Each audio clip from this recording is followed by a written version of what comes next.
Dobrodošli u lekcije kuhanja za početnike. U današnjem videu ću vam pokazati kako da napravite fritatu sa povrćem. Jedan vrlo jednostavan recept, a jako ukusan.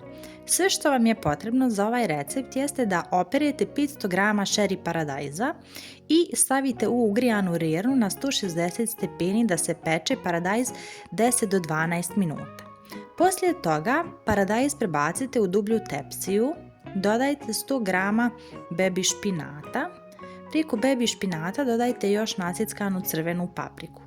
Možete i da pleh obložite pek papirom dole, a ne morate. Umutite 5 cijelih jaja, pa u umućena jaja dodate 250 g kisele pavlake.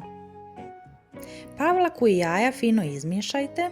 Po vašem ukusu dodajte so, biber, bijeli luk. Kada ste umutili fino ovako jaja i pavlaku i začinili, prelijete sve to preko ovog povrća.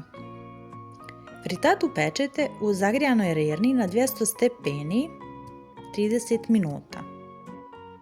Kada je fritata pečena, izvadite je iz rerne i pustite 10 minuta sa strane da se ohladi, a onda je služite. Nadam se da ste naučili nešto novo, a mi se čujemo u narednom videu. Ćao!